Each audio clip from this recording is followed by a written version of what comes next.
ప్రశాంతంగా ఉంటున్న ప్రాంతాలు అనవసర రచ్చకు కారణమవుతున్నాయి. లేని అంశాలు వార్తాంశాలవుతున్నాయి.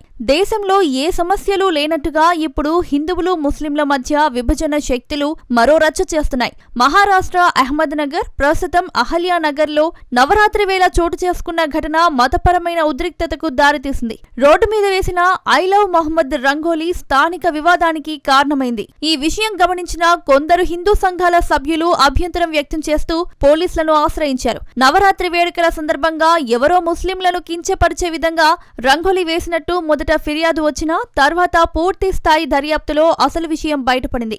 ఐ లవ్ మొహమ్మద్ అని మరింత చర్చకు దారితీసిందని పోలీసులు చెప్పారు.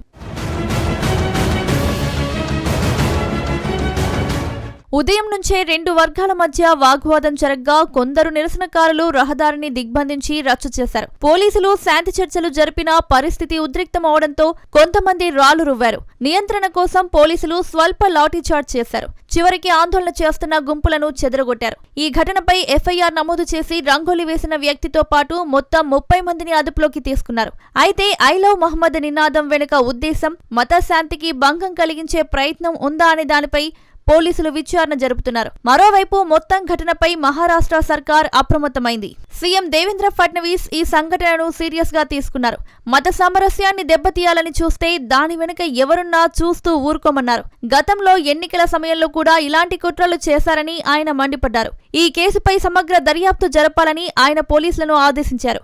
ఐ లవ్ మొహమ్మద్ నినాదం ఇటీవల దేశవ్యాప్తంగా చర్చనీయాంశమైంది. సెప్టెంబర్ 4న ఉత్తరప్రదేశ్లోని కాన్పూర్లో ఇదే నినాదంతో బోర్డులు ఏర్పాటు చేయడంతో 24 మందిపై కేసులు నమోదు చేశారు. అప్పటి నుండి పలు రాష్ట్రాల్లో ఇలాంటి పోస్టర్లు, నినాదాలు కనిపించడం పరిపాటిగా మారింది. అహల్యానగర్ ఘటనతో ఇలాంటి అంశాలు మతపరమైన ఉద్రిక్తతలకు ఎలా దారితీస్తాయో నిరూపించింది. ప్రజలు శాంతి పాటించాలని, పుకార్లను నమ్మొద్దని పోలీసులు ఇరు వర్గాలకు హితవు పలికారు.